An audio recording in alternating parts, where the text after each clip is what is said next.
Yeah. Chillin' with my kids, count cake. We done made it from the apartments to the house to the lake. God is all of my plans, that's the water. God is all of my Chillin' with my kids, count cake. We done made it from the apartments to the house to the lake. God is all of my plans, that's the walk through. God is all of my plans. All right, welcome back to Talk That Talk, Season 2. I'm your host, Tor'i Bionic Brooks. We cover all things from sports, lifestyle, and culture. I'm here with the wonderful, the great Kevin Alexander. I know you guys see him a lot of times behind the scenes, but welcome to the show. New co-host, reoccurring face, Kevin Alexander, everybody. Glad to be here. Thank you for allowing me to be on the pod. Yeah. I don't know how to get used to doing this, always being behind the camera, but now I'm in front, so. We're always happy to have you, Kevin. You have some great takes, interesting things to add, perspective. Kevin's from the South. I'm from the Midwest. So things are a little different where I'm from and where you're from. And we like some of the same things, a lot of the same things, but there are a few differences in black culture in the Midwest and black culture potentially even down south as well. But my people, my folks from down south too, Forest City, Arkansas. My granddad and grandmother from out there. But want to tell people a little bit about where you're from and kind of your background. Everybody comes from the South. All black people come from the South. Show you right. Yeah. So everybody got ties to the South. I do have family in Michigan. But I haven't seen them since I was 9 or 10. But I am excited to be down there. I am excited to be down there and actually be with the Bionic family. Oftentimes we don't get opportunities to get to know our friends and their families and things like that. So this one is a little different. I'm taking my guy Kevin to Michigan for the first time, and before we touch down, he's got to know what the mitten is really about, and from food to culture to sports, and what I did when I came back home. Right. You know me, being from the South, always care about food. I've been in LA for too long. So I am excited to get some good old black food, Good. And we definitely gonna put you on a little bit, like Michigan 101. This is gonna be the first part, like what you need to know when you actually come to Michigan through my lens, through my perspective when I'm trying to put my friends on. The food breakdown is simple. Initially, when it comes to Michigan food, one thing that really sticks out to me is Coney dogs, right? And you got the Coney dog that's going to be more Detroit style, and then you got a Coney dog that's going to be a little bit more Flint style. So the Coney dogs that are made like straight out of Detroit is like you really got the chili, the mustard, onion, no ketchup. In Flint, you got like a beef chili, like which is a little different. It's like more like ground beef, right? And you do got the onions and stuff. It's still good, but I prefer personally, I like the chili, like the Detroit style chili dogs with the mustard and the onion. That's how I like it. So the ground beef with the Flint style is a little different for me. But like, what type of like chili dog or hot dog you feeling, Coney? You know what Coney's about? Nah. See, the only Coney's I've heard of is the New York style Coney. I didn't know Michigan had like a Coney thing. Me, I like a good chili cheese. Maybe onion. Okay. I don't know about that. I'm still kind of warming my way up on the new foods. They know. We gotta talk about your palate. I eat like a kid.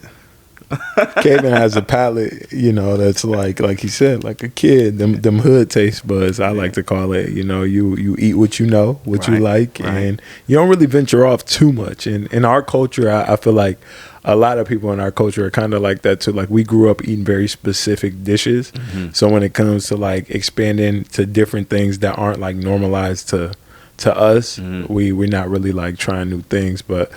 For me personally, I grew up in a household where I felt like, yes, there was a lot of like Black American culture, African American culture, Negus culture, like that came in and out of the household. A lot of the food and the dishes came from the South. Yeah. Comfort food, soul food, things of that nature. But my mother in our house, she was very good about just like trying new dishes, venturing off and cooking, whether it's like Latin dishes, Asian dishes, right. Anything Italian, anything that she saw, she would definitely go implement and try to make it a healthy way without all of those extra added ingredients into our food. And then one of the biggest thing that went with our dishes a lot of time is like soda or pop. I'm not sure what we call it around these places, but some people call it soda, some people call it pop. I interchange between both, soda, pop, whatever, soda. Yeah. But Faygo is a big Michigan Midwest a drink. That's something that I drank growing up. You used to go to the corner store, get you a bottle of Faygo. Maybe it's like, I don't know, some of the ones that stick out for me is so many different flavors, but like rock and rye. Yeah. Like they got like a cotton candy that recently cotton candy was stupid. They got a lot of different flavors, but Faygo was a hitter. Right. For me. What about you? What's your experience with Faygo? You tried it? You tried Faygo? Yeah, Faygo was a thing back in Arkansas, but our biggest thing was like back in the day we had the Big K. Okay. Yeah. Yeah, that's the Big K. I mean, you used to go to the Big K and get the Big K, the 2-liter joint, right? Yeah. So Faygo was one of them things where we had to go to the hood to get them. But whenever time I went to the block, I used to get one. My go-to was I think it was the grape. Okay, yeah, grape was good. They got orange. They got everything under the sun. Yeah, for sure. That cotton candy that I found recently. Come on, man. Come on. You did put me on to that. Yeah. So Faygo is iconic, and even people like Sada Baby, he's known half of his catalog mentions Faygo soda and what he mixing up with it and stuff like that. But also huge in my culture, in my family, for whatever reason, Black families or families all over the world, like they have this thing with like ginger ale, and for me and from my people, my household, we have Vernors. And Vernors is a home remedy in a can, if you ask my mom. What was that for you back home? Like, are y'all big ginger ale? Do you feel like ginger ale settles the stomach? That's something that I like to believe. I drink ginger ale whether I'm on a plane, and even some ginger chews. Like ginger is one of those things that can be very settling to some stomach. And Vernors was the go-to. Was the go-to for sure. Yeah, I don't know. My grandma definitely put me onto the old Black remedy, but like, I don't know if it actually works or not. Okay. Our go-to was Canada Dry, Canada Dry, yeah. Yeah, I feel like that's a classic. I feel like everybody drink Canada Dry. Or what was the Schwitzingers? Schwarzschwingers or something like that. Something like the German joint. Yeah. Okay. But the Canada Dry was definitely the go-to. Oh, yeah, I agree. My grandma always just tell me if I had a upset stomach or anything like that. Go get your ginger ale out there. Go get your ginger ale. Do it work? I think it do. I personally will vouch for it. I will say that there's something settling and something that makes my stomach feel and my tummy feel a little bit better when I got a little bit of ginger ale in it. I'm trying to tell you, like I mentioned, on a plane, like traveling, like motion sickness, anything. I would say that's really on par with instant, satisfaction for an upset stomach. Yeah. I'm about to test that. Yeah, you gotta test the theory. Test the old Black remedy. Another big thing in the community in the Midwest is Better Made chips. It's a go-to for every barbecue, every cookout. You ever had Better Made chips? Okay. Nah. Never had Better Made chips. Okay. All right. Well, that's something else that's very big in the community as well. For me, Saginaw to Grand Rapids, those are all things that I would eat and I would have.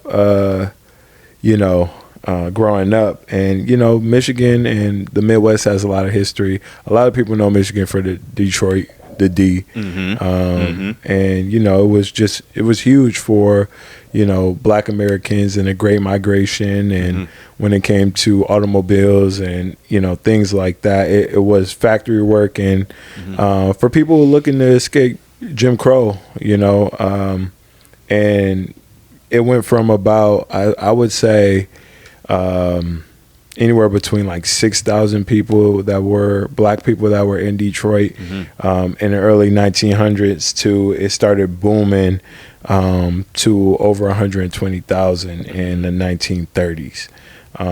So auto factories, especially Ford, they laid the opportunity and the foundation for people to be able to come and work. And even at that time, I think they were making like $5 an hour or $5 a day wages, which is pretty good during that time, huh? Pretty good during that time. But if you're in times like this right now, $5 wouldn't get you too far. But want to really give a big shout out to all my ancestors and everybody that paved the way for me to be able to have the opportunities that I do now. And it helped those situations helped empower our community, my family, and it helped us build homes, businesses, and to form like the Black middle class, despite a lot of racism throughout the Union. So, big shout out to the D. So is Ford and Chrysler? Ford, Chrysler, GM, all that. Yep, that's over in Michigan, man, out in the Midwest, over in the D, and they had to really change the landscape of the community and the economy over the course of some time. But it was huge. It was huge for the community. All of those automakers and everything like that being in the greater Detroit area, Pontiac, all that stuff. But we're back onto food real quick. I definitely do want to put you on some of the soul food spots that talk to me. I do like to pop up and try when I'm in Grand Rapids specifically. Right. There's 40 Acres Soul Kitchen. Okay. Delicious. The Candy Yam and Southern Smoke. Those are a few places that when we pull up to Michigan, Grand Rapids, I gotta take you to. Definitely. Tupelo Honey is also another good one. Okay. I actually heard that was like started by Nas. So back out there, it's a good opportunity to be able to try some different food. But what are you looking forward to the most when it comes to Michigan and the Midwest when it comes to food?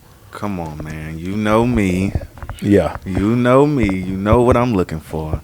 I ain't had no good chicken wings in a very, very, very, very, very long time. Okay. So that's definitely something that I'm looking forward to. Yeah.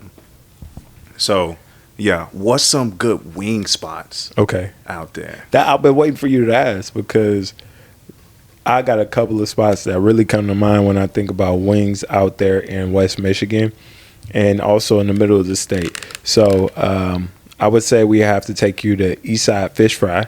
Okay. That's going to be more like Lansing based. Okay. And it's great. They got cracked chicken. Love their chicken. They got some fried chicken. I ain't had that since Atlanta. Come on, man. It's delicious over there. Their fries be on point. They got fried gizzards. Them joints be hitting too. All that. I know you from the South, so I know I'm speaking that language right now. I know I'm really touching your soul. What's the go-to flavor? What's the go-to flavor? Bro, honestly, it's not even a go-to flavor. You just go in there and be like, I'm getting the cracked chicken, and that's how it come out. So I can't get it like a lemon pepper wet with the crack on the. Am I asking for too much? I personally ain't never seen it. I ain't never did it. Okay. I ain't never went in there and asked. I just kind of go in there and I get that pan of that cracked chicken. Like, come on, bro. That's how we getting down. Look, I'm a chickenologist. Chickenologist is wild. I know all the sauces, the drum, the leg. I know how to. I'm the Keith Lee of chicken. Come on, bro. Hey, talk that. Come on. So if I can get the lemon pepper, the hot lemon pepper with the on top. Come on, y'all might have. that might be the place for me. Yeah. You know, so. Hey, I'm looking forward to it. Can't wait to put you on. We also got a spot called Sharks out there. Okay. Can't wait to take you there to try out their chicken, and you know they might have a little bit more of what you're looking for as far as like the different with flavors the and stuff like that. Okay. So those will be the top 2 spots. We got other spots as well. That's kind of like a little bit newer, a little bit more fresh to, you know, these times and things like that. It's been a while since I've been back, so we definitely gonna have to venture off and try a couple of different spots. Chicken Coop being one of those staples. You know, we do got the chains as well. You know, the Popeyes and the White Castle, the Crunchies. That's on the east side of the state, so that's like more Detroit, where you're gonna see White Castle. But yeah, I mean, we got a little bit of everything in the Midwest, and you know, speaking of the D, that's where a lot of great rappers come from nowadays. And you know, from Motown to all the way to Jay Dilla to T Grizzley to Big Sean, you know, a lot of the different people that paved the way for Detroit music and hip hop. And you know, I gotta give huge shout outs to everybody in the city doing their thing. You know, some of my favorites, you know, being included, I mentioned them already, like Sada Baby, you know, Peasy. Man, it's so many rappers right now in the D that are taking over. What is it? Baby Tron is another artist. Baby Tron wowed me. Yeah, he wowed me. He wowed me because I didn't think he was black. He played that. he what? He played the white card very well. Yeah, he played very ambiguous. Very ambiguous, but he black. Shout out to my boy Baby Tron. Yeah, I mean, we got a lot of good, you know, music out there in the Midwest, out there on the scene. Absolutely. Everybody's stealing y'all sound right now. A lot of people are stealing the sound, but they can't really travel too far with it because I feel like people really know where it's originating from and, you know, who's authentic and true to, you know, that specific sound and that demographic and area. But yeah, I mentioned, you know, just a few. Couple of my friends are back in Michigan making music. Shout out to Sango. He's from Seattle, but he really got his roots and got very grounded in Grand Rapids, Michigan. So good friend of mine, I went to high school with him. We went out to his show when he came out to LA, supported him, and, you know, super proud of things that he has going on, but also OTM Huncho. Huncho is another guy. I ain't never heard of him. Yeah, you know, just a local guy. You know, I want to give a little love to him. TNF Reed was somebody who was TNF Reed. Yeah, TNF Reed was somebody we featured in Battlegrounds. Yeah, and played a lot of his music and teamed up with him. But what are some of your favorite artists and rappers from the D that you know of, Kevin? Like what? Who comes to mind? Big Sean for sure. Shout out to Big Sean, the biggest. I remember watching his cipher, BT cipher, when I was in middle school. Yeah, and like the way he just came on the scene, crazy. Yeah, he did. He shut it down. Shout out to Babyface Ray. Hey, yes, that's a big one too. Shout out to him. My fault, I left bro out. Yeah, Babyface Ray, my boy Space, producer. Yeah. Okay. Shout out to Space. I just need my space right now. What else? I think BFB Pac-Man. Okay, you did mention him before. Yeah. I'm not too familiar with him, but that's your man's. Yeah, that's my guy. I like when the boys start talking shit. Okay, yeah. So the Detroit rappers that talk cash money. Come on now. V's, is he? Hey, I'm not sure if V's is from is he from Michigan or not? He might be. I'm not sure. We're gonna have to do a live look into that. We're gonna have to check with some of the producers behind the scene and see exactly where V's is from. But I think, you know, you said a lot of good people. And V's is actually from Detroit, Michigan. He actually is. I just got it in. V's is from Detroit, Michigan. Want to give a big shout out to John Connor. That's a guy out of Flint. You ever heard of John Connor? What you think of John Connor music? Y'all gotta put me on. Man, he from Flint. He really be talking that spiritual, that enlightening, that real, that raw. Okay. You know, I really big fan of that.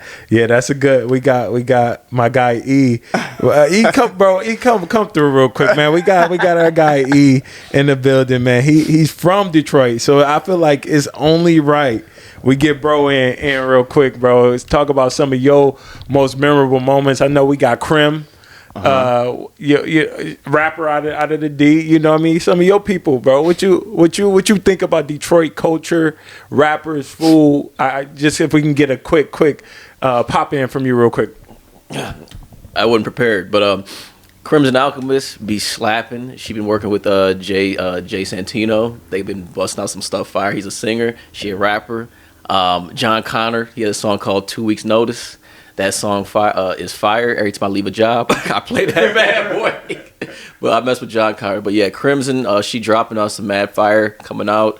I love Detroit rappers. They be out here spitting some bars. They got some heart. And yeah, so you should check them out, most definitely. Crimson Alchemist and Jay Santino.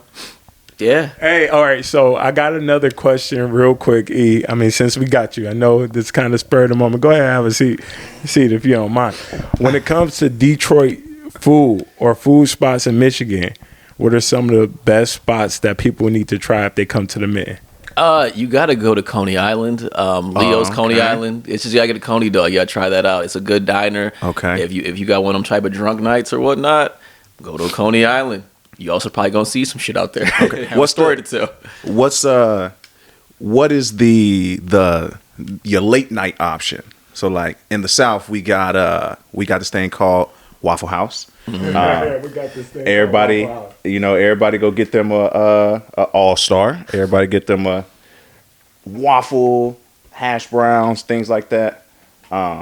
What is y'all's like late night option like that? Usually you get an all-star breakfast as well. I mean, at nighttime you want breakfast for dinner, that's definitely on point. Usually people just go like a burger and some fries, but late night option, I say like for me and the homies is like 2 Coney dogs and a Coke, call it a day.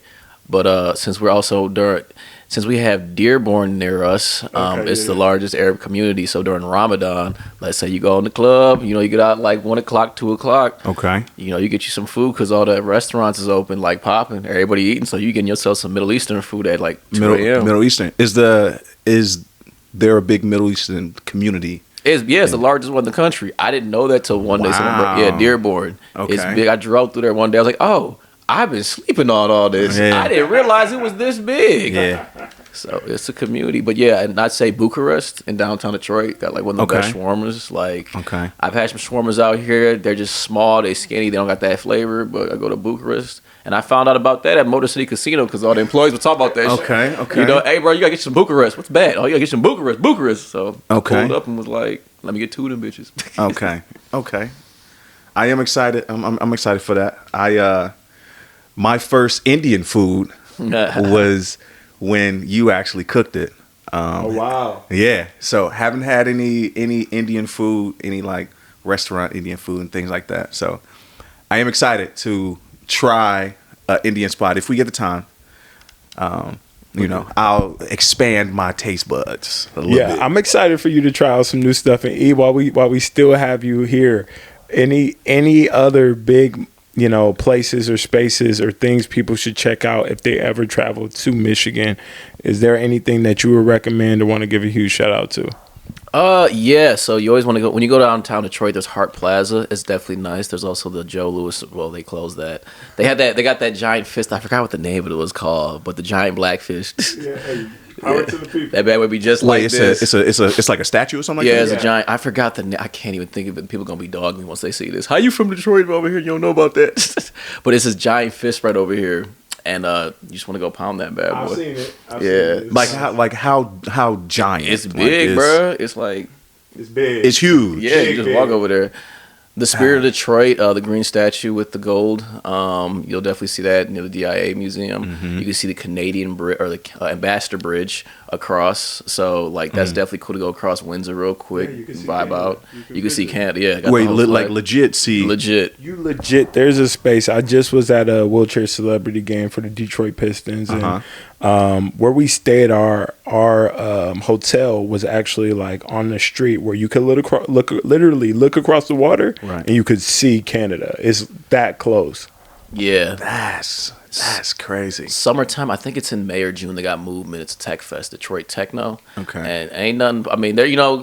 I don't want to brag, but Detroit Techno be popping. I heard black people started techno. Is this true or false? It's true. I believe it's true. Detroit Techno is where it was at, but I was like, this shit kind of popping. Okay. So movement is definitely an event you should go to. I went with my cousin one day. They even had they brought Wu-Tang Clan out there. I think 2018. So 2018, 2019, one of the two. But yeah, so I'd say definitely go there in the summertime. And I like about Detroit is the Four Seasons. That's something that California doesn't have. Yeah, California doesn't get fall. You might not enjoy the winters, but when it's spring in Michigan or when it's summer in Michigan, it just hit different. Everybody out, everyone vibing, everyone cooling out. So I mean, Grand Rapids, it's the same vibe. Just and on that, he is 100% correct. That it is a vibe during those times.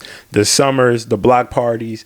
You know me, I'm a hooper. Right. You can go out there, you can play basketball, you can listen to live music. They have live events. Soul of the City was one of the ones I grew up going to out in Michigan, and then it's amazing just being in a different environment. Or what feels like a different environment, with the seasons, you get to experience so many different things and have so many different things to do during the fall. You have the events like, going up north and, cherry picking or, picking apples and looking and seeing all of the leaves change color and seeing like how things change as the seasons turn. Right. I was speaking to somebody about this the other day, like as the seasons turn, it's like the same thing with like your life, right? You really see the life cycle of different things. So like trees actually really start to go bare. Their change, you see it change physically. They change their color of their leaves, then their leaves lose, then their branches lose the leaves, right? And then you essentially feel like the tree is dead. It's kind of depressing, I'm not gonna lie to you, right? But it reminds you of that life cycle, right? You got ups and downs in your life, and then it gets that another ring added to its core after that tough time and that tough season. And summer is flourishing, it's budding again, or spring is budding again, and summer is flourishing once again, and now we're in full swing. But I feel like it really helped me understand how to persevere through different seasons and through different change just through nature, because the winters, they build character. They build character. So because I feel like with me being from the South and y'all being from the Midwest, we do get to see, the season change and things like that. Now that we're in LA, though, we don't get to see it. So do you think like we're kind of spoiled, from being able to experience that? Because there's some people out here that don't even get to experience a fall. They don't even get to experience a true winter. Now, I've never experienced, I'm not going to say never, but like it's rare in Arkansas where we get a true winter, but y'all experience it all the time. Yeah, y'all might get some snow, huh? We get a little ice, a little bit on the road, and like that, all the schools closed. Okay, well, I'll let you lead this one. E, what do you think? Do you think that we're spoiled now that we live in, California, and you look back on the times that you grew up, you got to experience 4 seasons, and now that that's kind of out of the picture now with us living like in LA, white do you Christmas? feel like we're a little spoiled with that? Well, I can't say. I've traveled out to Big Bear, so they actually do have more seasons out there in California. So I gotta say, those people that stay out there, you kind of get experience what we experience. But in LA, you guys don't experience that. It's when I came out here, it felt like time kind of stopped because it was always sunny and always bright. So it was like, winter came and it got a little bit darker, but the weather didn't change. So it was like, I'm not used to this. It's December. Right. So I could see why people come here. I like to go back to Detroit to get familiar with the winter. I like that winter. Winter always built character. When I went back last Christmas and I just saw like homie wearing 2 hoodies, wearing some boots, walking through the snow, I was like, oh yeah, I remember these days. I appreciate and miss these days because I know a lot of people in California couldn't handle this. Right. And I always say people from Michigan, we built for all 4 seasons, not just one. So y'all still in school? Wintertime. Oh, yeah. Still in school. Yeah. Snow. All of y'all still in school. Yeah, Raps. you'd be happy to get a snow day though. Like you be back in the day, things have changed a little bit. But you watch the news. Do I get a snow day? Do I get a snow day? You be sitting there and they reading off everyone's school. It's like the draft. And Redford Union, Cass, and that's it. Like damn, we still gotta go to Henry Ford. Then they call our name. Next thing you know, you pissed off. All your friends. Yeah, dog, I'm chilling. Nah. Oh, you didn't get no snow day. Nah. You like I said. You put a ice cube on the ground in Arkansas. Not an ice cube. School cancel. Not an ice cube. But I do want to give a big shout out to our guy. It's Manny W. Or E. We like to call him Emmanuel Williams. Me and this guy go way back. But want to give a huge shout out to him on a lot of the work that he's been putting behind the scenes. He just dropped his own program. His UGC ebook is out now. Make sure y'all go check it out. Go get that free advice about how to get some of your favorite products for free and actually get paid for them. I really appreciate that. I do appreciate that. Yeah, it's called UGC. I'm teaching everyone for free. 6 months just going on, just how you can actually get brands to send you products for free. You get paid for them. I mean, shit, I got this watch right here. I ain't paid for it. They gave it to me. They paid me. And there's many ways to do it. So check me out. It's Manny W or it's Manny W UGC. And yeah, I'm spreading that info. Yeah. He giving it away. It's a lot of value. It's a lot of gems my guy is putting on for the city. Shout out to Michigan. Shout out to Detroit. Shout out to his family at home that just kind of motivated him and pushed him to be the awesome person that he is and go after his dreams. And, I've seen a lot of the things firsthand of where we were and knowing this guy from college and where we come from to see where he's at now, his career, how that's taken off and seeing how he's now transforming that into his own personal brand, entrepreneurship, and really being able to give value and give insight to an industry that a lot of people don't have a lot of knowledge about. So make sure y'all go tap in with my guy because he is giving y'all cold hard facts about how to get in this industry, get paid for it, and get some of your favorite products for free. Yeah, I appreciate the kind words. I really appreciate all that. Hey, giving out the sauce, man. My guy, I appreciate you. We actually went to business school together, where I played basketball, ran track and field. We also ran track as well together. And speaking of some great athletes coming out the state of Michigan, because I would like to consider myself one of the greatest, but he a goat. I see the boy got nationals. Yeah, he nice. Athlete family.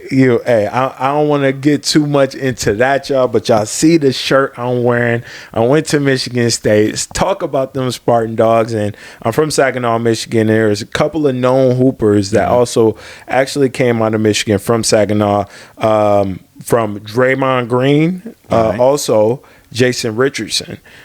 Two big hoopers that came out of Saginaw, Michigan. Want to give them their flowers for what they've been able to do for some of the kids and some of the youth and some of the people in Saginaw and giving them that inspiration and some of that fire to keep going.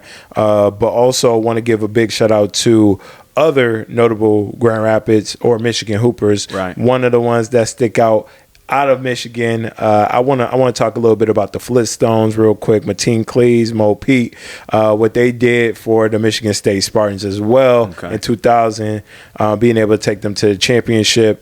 And then Devin Booker is from Grand Rapids, Michigan. I actually played in the same conference as Devin Booker in high school, and he actually spent a little bit of time not too far from me and played a couple of our friends pretty closely competitively.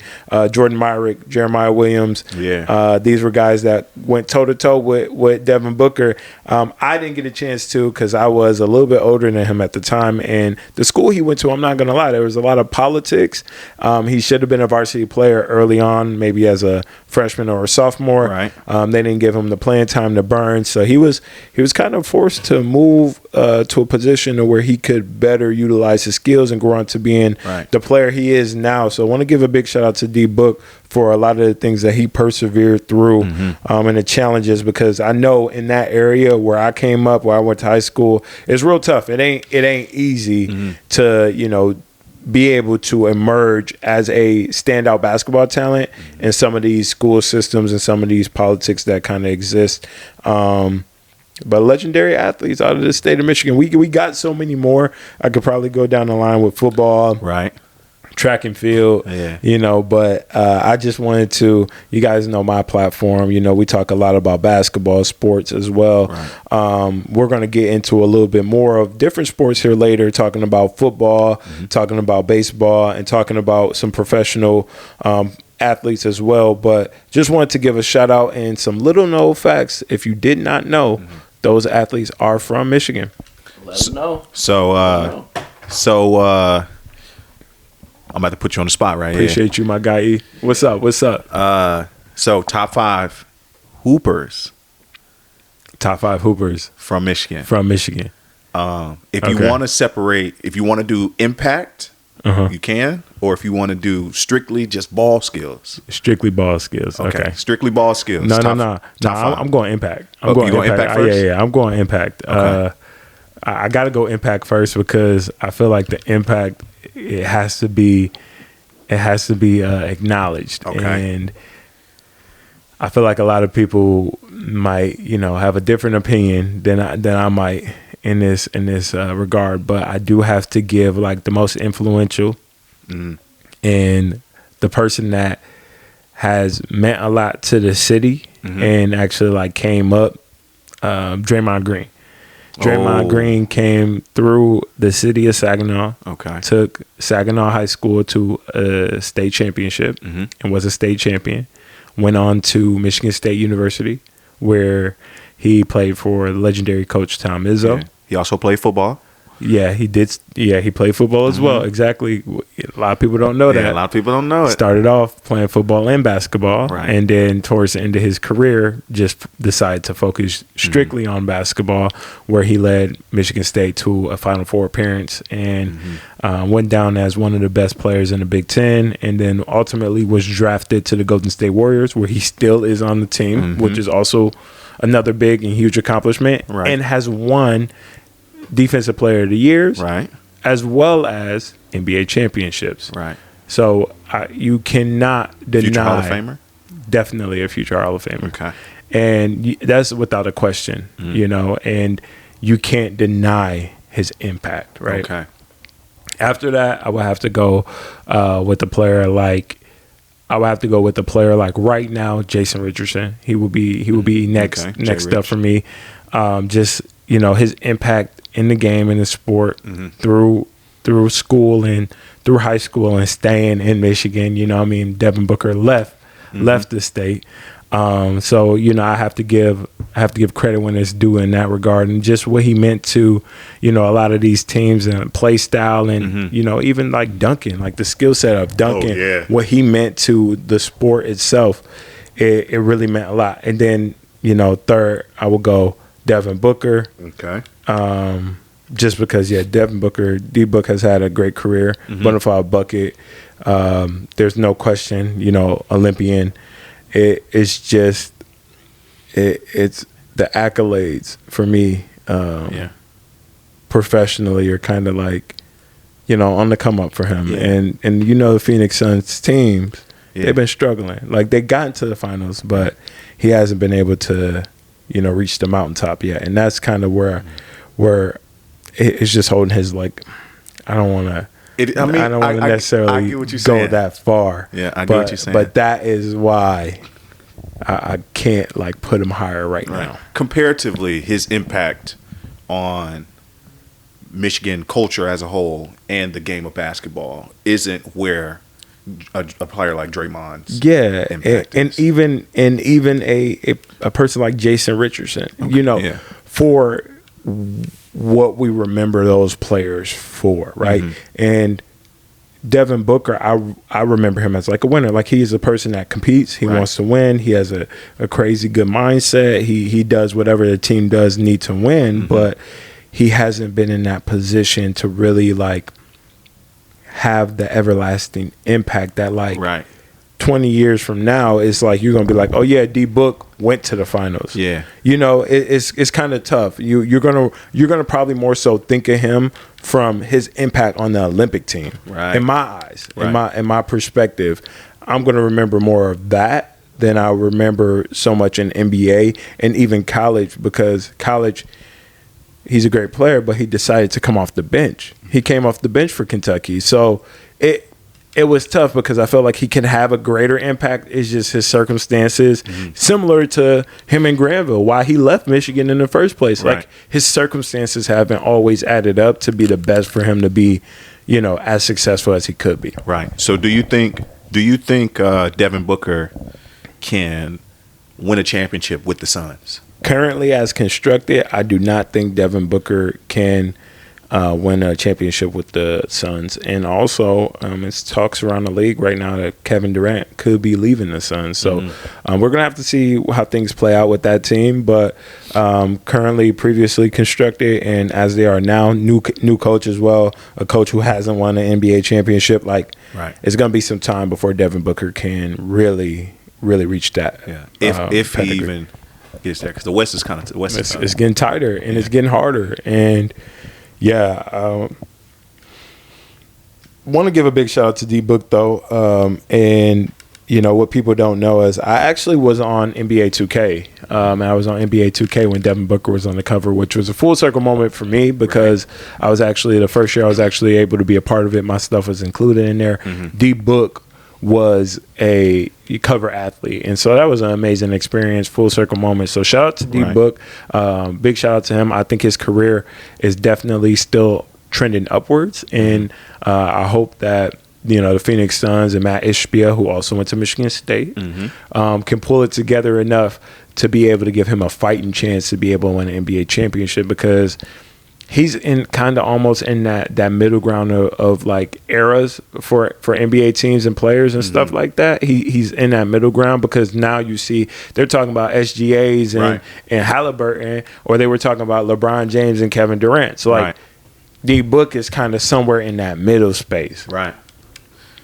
Okay. So that's 3. Yeah. 4 and 5. Who is? 4 and 5. I mean, at that point, you know, it's not too many people personally that come to mind, or top of mind for me. But Mateen Cleaves was a legendary player in college, but never really like in the league. Oh goodness. Yeah, this is really hard for me because I'm trying to think about Michigan basketball players that really left the everlasting impact on the game. And, you know, I can think about some more recent years. But it's really hard to say what players have left the greatest impact. Right. Go based off of go for the last 2, then go skill then. Okay, well, I'm not gonna go necessarily skill. I'm gonna keep it. I'm gonna just go ahead and try to round this out. Okay. But when I'm thinking about some of the greatest players, I would say Juwan Howard is a. Oh, I didn't even know he was from. He's from Michigan. Oh, I don't know. Is he from Michigan? I know he went. When he with the. He was with the Fab Five. The Fab Five. Okay. Yeah, I'm not sure if he actually is from Michigan. Was hey, don't cook me when I ask this. What's up? Reggie was on. Did Reggie go to with Michigan? Reggie Miller, no. Okay. Boy, my basketball knowledge. Man. Oh my goodness. Wow. I really. Who was all on the Fab Five though? Fab Five. We had. Who was the Fab Five? We had Chris Webber, Juwan Howard, Jalen Rose. Jalen Rose. That's a good one. But I think I said Jalen Rose previously. Previously, yeah. Yeah. But yeah, Jalen Rose. I mean, his impact on basketball in Michigan, like definitely changed the game. But it was Juwan Howard, Chris Webber, Jalen Rose. Those were the top three. Jimmy King and Ray Jackson. I feel like Jalen Rose's impact on basketball has come outside of him actually playing. Like, I know he was pretty good. I know everybody get on him about Kobe hanging 81 on him, but yeah, I mean his impact. I feel like his impact on the game of basketball came after he was done physically hooping. And yeah, 100%. It has to, you know, we have to acknowledge his impact on sports, because a lot of people after Jalen Rose was a part of the Fab Five, we saw an influx of the name Jalen across the league and across just like black culture. Yeah. And like he really was probably one of the first Jalens ever. So his impact on the game is huge, because you think about a Jaylen Brown, you think about Jalen Dubs, J-Dub, Jalen Williams. But I do want to kind of walk this back, because I also haven't acknowledged one of Michigan State's greats. And he's probably at the top of the list above Draymond, and that would have to be Magic Johnson. Oh, okay. Come on now. Okay. He's out of Lansing, and yeah, we definitely slipped there. But so Magic at 1. Draymond at 2. Chris Webber at 3. Then I got D-Book. And then Jalen. Okay. Yeah, I would say that. Right now, as it stands, that's how it's looking. Yeah. Yeah, that would probably be my list. I think that would for real round out my list. Yeah, we might have another influx of Jalen's, because Jalen Hurts in Philadelphia. Come on now, you know. So it might be a lot more Jalen's coming soon. But Michigan is been a huge place to breed like a lot of basketball talent. Yeah. You know, I can go down the list, and you know, I already talked about a few with, you know, the Jalen Roses, Mo Peets, Chris Webber, Magic Johnson. Steve Smith is another one. Steve Smith. Glenn Rice. Xavier Tillman. Yeah. He was with the Celtics right now. Jaden Hardy. Shane Battier. Kyle Kuzma. JaVale McGee. Chris Kaman, Kenyon Martin, you know what I mean? Like, I'm just JaVale McGee in particular. So he's from Flint. He's from Flint. Okay. He's from Flint. How was, if you remember him and his sister's high school? Yeah, I wasn't really around for that. Okay. I didn't know. His mom's legacy was crazy. I heard about his mom. His mom's legacy was something that really stuck out and was like the talk through the test of time. Like she's like a urban legend type. Yeah, I heard his mom was cold. Yeah, but they were cold too in high school. It just, I wasn't really involved or remember that as much. So who were the guys in Michigan when you were coming up? Around my time, either a little bit before it or a little bit before, around a little bit after. So Draymond was definitely around my time. Y'all was hearing about him in high school. Yeah, Draymond was definitely around my time. He was like maybe like 2 or 3 years older than me. When I went to Michigan State, he was still in school there. Another person a little bit younger than me, but like running the scene that was tough, Miles Bridges. Miles Bridges was him. Okay. Like no question. Denzel Valentine. Yeah. He was college up run. there. Yeah, he was up there. Xavier Tillman in high school, he was tough. He went to Grand Rapids Christian. Monte Morris. He was tough.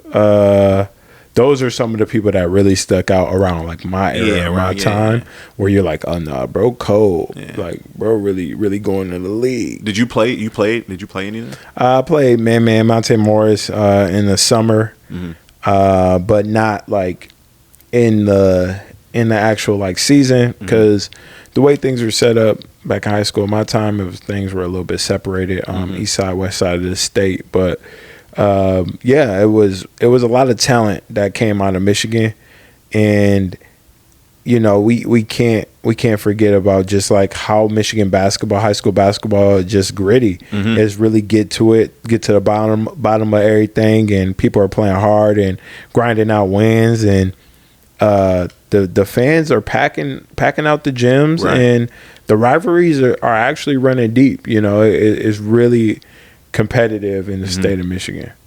Yeah. Who was the coldest person you played in high school? Coldest person I played in high school. That's a good one. I'm trying to think about all the different games that I play. Are we talking high school travel, or are we talking high school, just high school? High school, just high school in general. Like who was somebody you played where you was like, no, he out there frying shit right now? That's a tough one.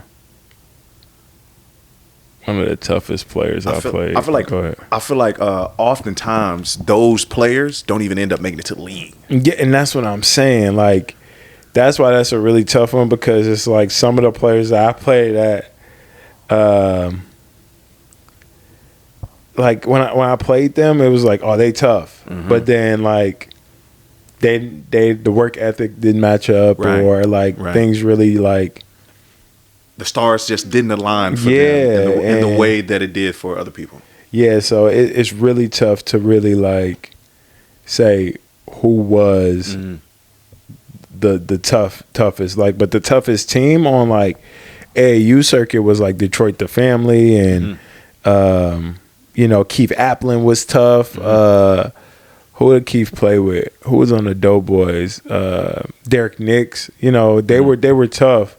But yeah, it's really tough to really say who was really like that, because like honestly, I can't really even remember guys like that, like travel wise, that where I was really like amazed that like they was really like that. I'm sorry, but in high school, Doug Anderson was one of the ones. I don't know if you ever heard of who Doug Anderson, but the ones in Michigan, no, Doug Anderson was really like that. I feel that. I feel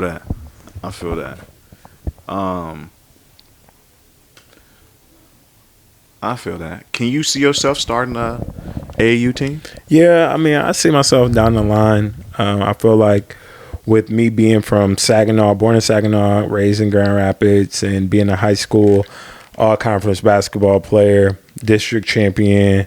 You know, I was a state runner-up in the high jump and track and field, state runner-up just in the high jump. I was a state champion in track and field. From a team perspective, I was a Nike national champion in the high jump. You know, went on to college to win, 3 national titles at Davenport University. Was an 11-time All-American from, NAIA to D2. And then going on to play for Harlem Globetrotters, dunk contest, world champion, playing in FIBA 3x3, USA championships, touring all over the world. And as much as like sports and basketball and, all that has given to me, I think it's only right that I give back through, some of those vehicles like AAU, whether it's basketball or track and field.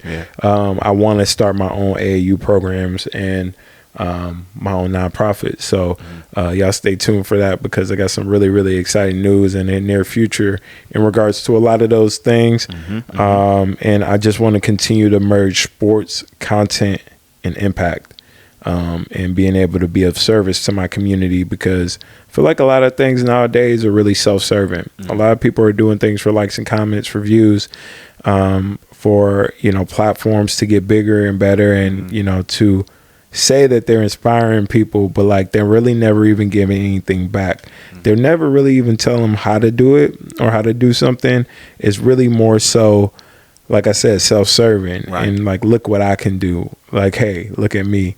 And I feel like everybody on social media, a lot of the influencers and content creators nowadays is like, hey, pick me, look at me approach. And I'm really getting to the core of why I create content. And, what's my purpose behind it, and feeling inspired again. And a lot of that is due to my purpose being of service to others, putting people on game.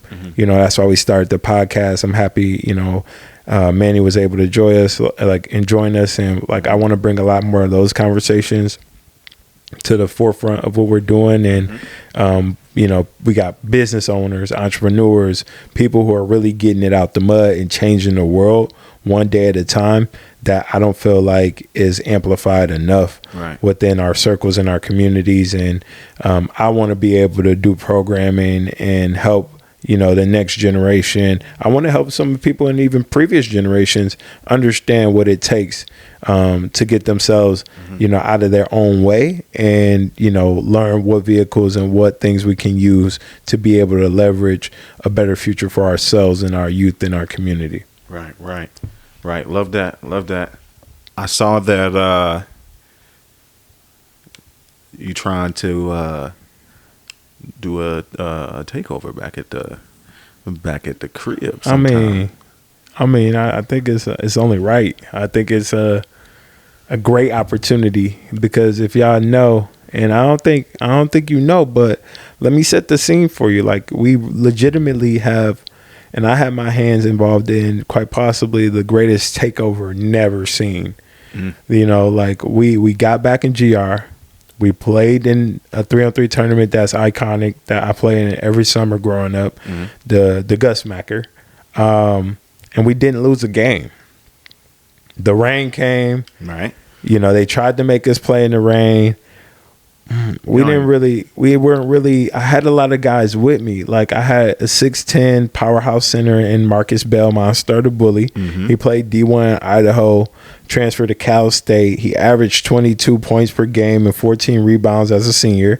He's played everywhere from Mexico, Canada, the basketball league, TBL, to even, getting the opportunity to play for the Cavs back in the day when LeBron was on the team. Yeah. But just couldn't keep it together, and, ultimately had to take, different routes and pathways to playing professional basketball. And I went out with him, ISO Hove, Brighton Hobbs, 6-foot guard, pure scorer, like absolute bucket, somebody who can get a shot against anybody. He averaged 20 points and about 5 assists per game in college. He played professionally overseas from Germany to Australia in the NBL league. LaMelo Ball had played in the NBL league. Jason Tatum's father also coached in the NBL league. And another fun fact about this tough shot maker and lethal ISO package player is he is the cousin of Jason Tatum.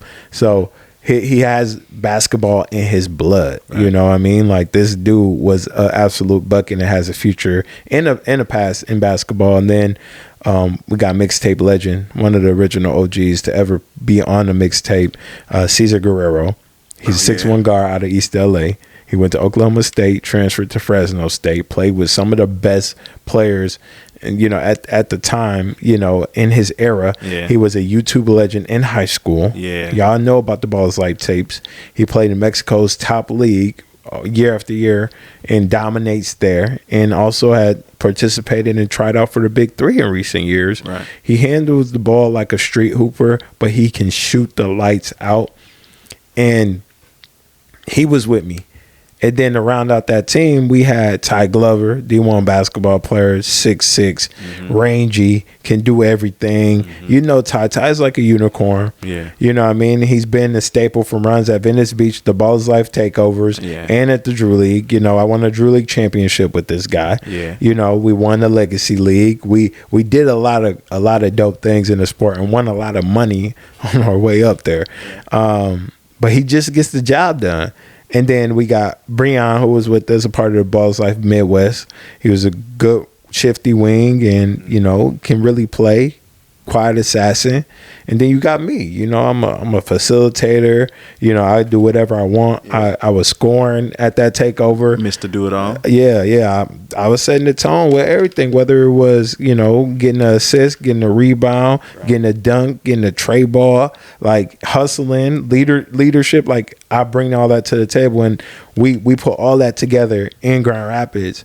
And then the rain came, and they expect guys with like an actual like future or like a career in the sport actively to like risk their careers for a gold ball trophy. And I don't know if y'all see over here on my shoulder, we got the actual silver ball trophy because they actually had us forfeit that game because we wanted to take the game inside and they wanted us to play outside in the rain. Right.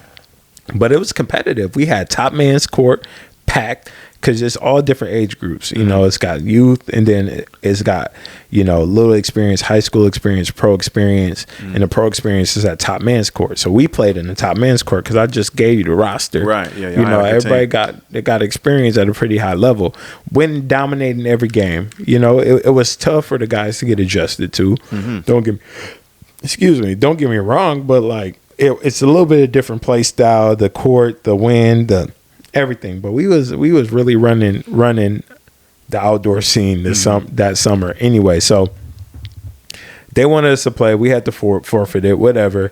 And then that led over into the takeover tournament that I put on. Like I coordinated this. I was a point of contact. And a lot of people don't really understand this. Like I was pulling together a lot of logistics for the Balls Life West Coast squad. I was the director of operations, so really connecting with the community and figuring out who we're playing against, where we setting up this run at, doing community events, figuring out where we're going to set this run up at, doing a lot of different things in that capacity to really put people on and put people in position and put people in place to make this event happen. Right. So I'm like, hey, Gus Macker is great to bring the basketball community together. Right. So we did that. Next up, I'm like, okay, let's put on a tournament, a takeover with 4 teams on the front end playing out to see who could be the final team to play against us during the takeover. Right. It was lit. It was jumping. It was packed around the court. There were standing room only.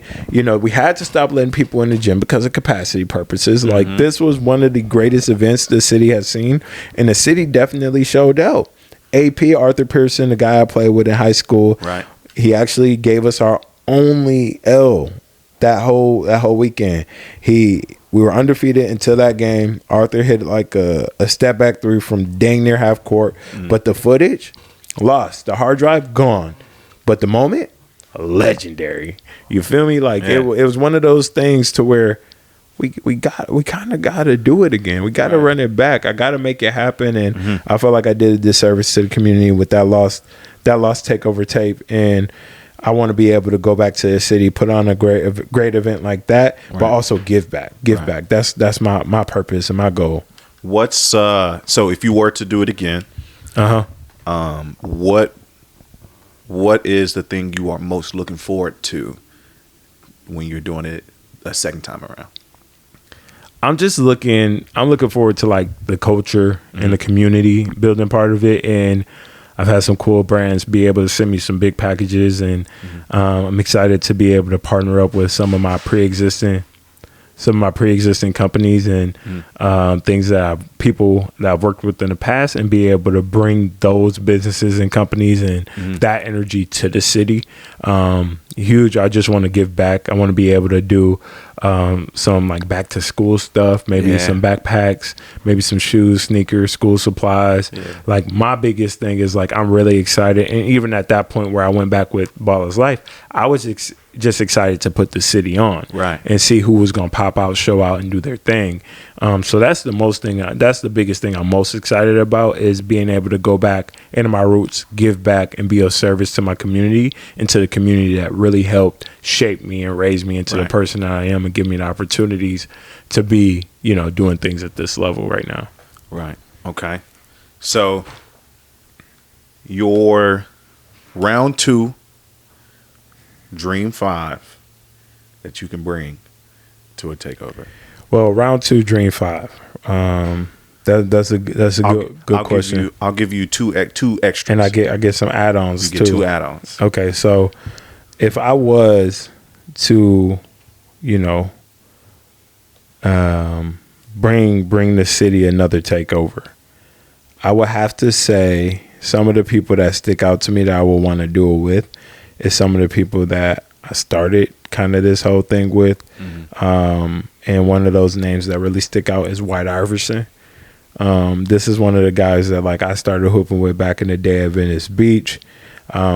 He's asked me and leaned into me about different things as far as like content or building a brand and things like that in the future when he was first getting started. And we built a really good relationship, and he's really a solid dude that I feel like plays the right way and plays with the right energy. It's no extra mess or drama when it comes to his game.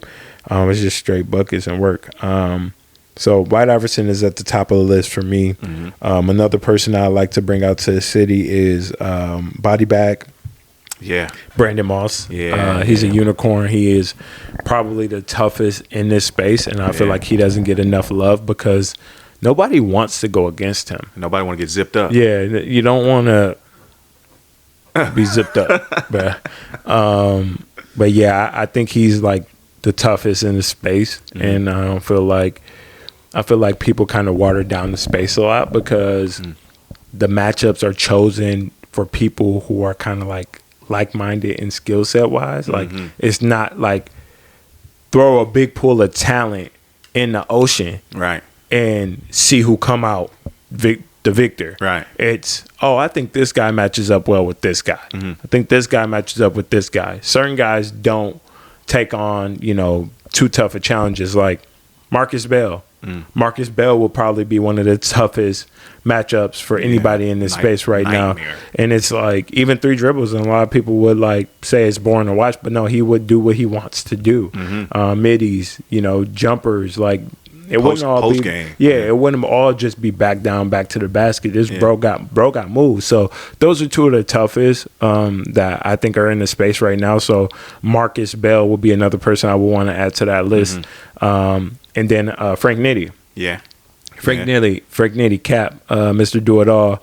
I would love to bring him to the city, and the city to get to just feel his energy because he wasn't able to make it to the last one. So it would be great to get him out. But outside of that, I got a couple other guys that I would like to throw in the mix, like Chris Staples from being from Michigan himself, being a hooper, Midwest guy out of the D, born in Saginaw, then made his way to the D. Chris Staples, another Midwest guy I want to give a shout out to that I really just like his game and feel like he plays the right way and been very humble from the very beginning and always shown love and respect. Fambi. So next chapter Fambi, next chapter D Freak. I'm not even sure what you would associate him with now. He just won OBO hoops for T-Max League. Like, bro is just really paving his own way. And I remember my first time playing him in Ohio, and when he was stepping on the scene, he played with a lot of dignity and respect. So shout out to Fambi. Also, shout out to Rob from Next Chapter, Rob Cologne. Me and him have had a lot of conversations offline, off the grid about what he felt like he could do and bring to the space, and he felt like he could really dominate and take over the space. And that was 3-4 years ago when we were having those conversations. And to look at where he's at now, want to give a huge shout out to the work he's putting in. And yeah, all these guys like. That would be great if I could go back to the city and bring some of these guys to play in this takeover.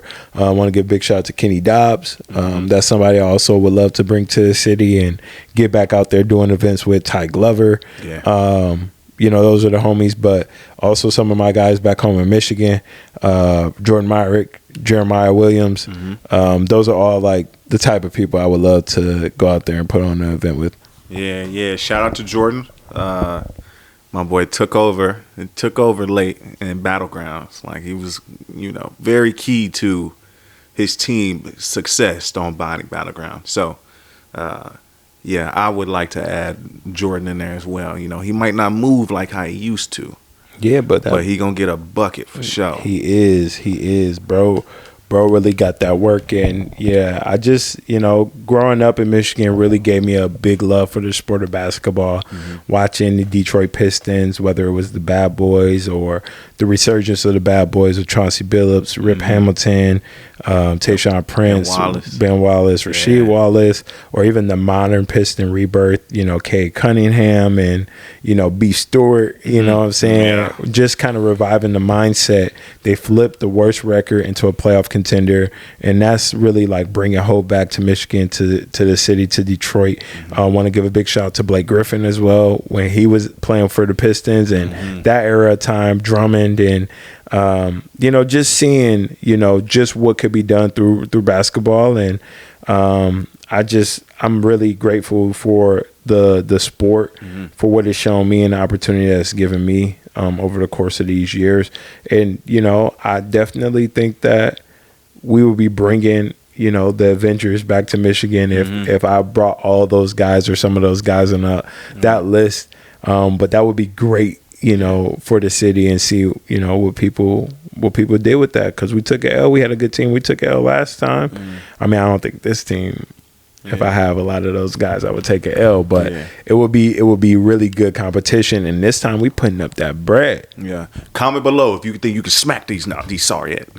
Nah, for real. Go ahead. Comment below if you think you can smack these boys. If he can get that, we can get that dream team out there. Do you think you stand a chance against the Avengers? Come on now. The footage was lost last time, but the impact wasn't.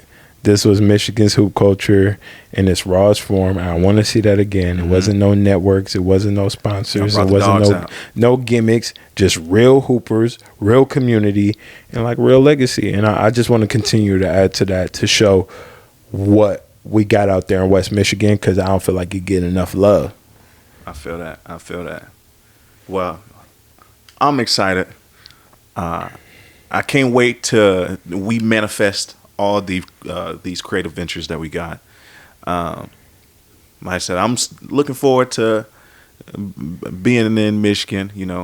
Hopefully after my second visit, they can adopt me, and that can be a new home for your boy. Man, this ain't no game. I'm definitely excited to bring the people out, do a lot more for the city, bring you out to Michigan, see how you like it, see how you love it, see how you rocking.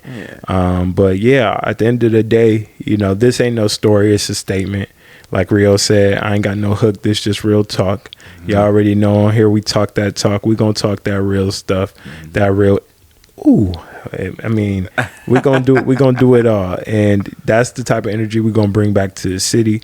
So if you see this, make sure y'all say what's up. If you see me out in the streets, make sure you say what's up. Would like to see y'all at the next takeover. It's going down sometime this summer. Make sure y'all hit us with a follow.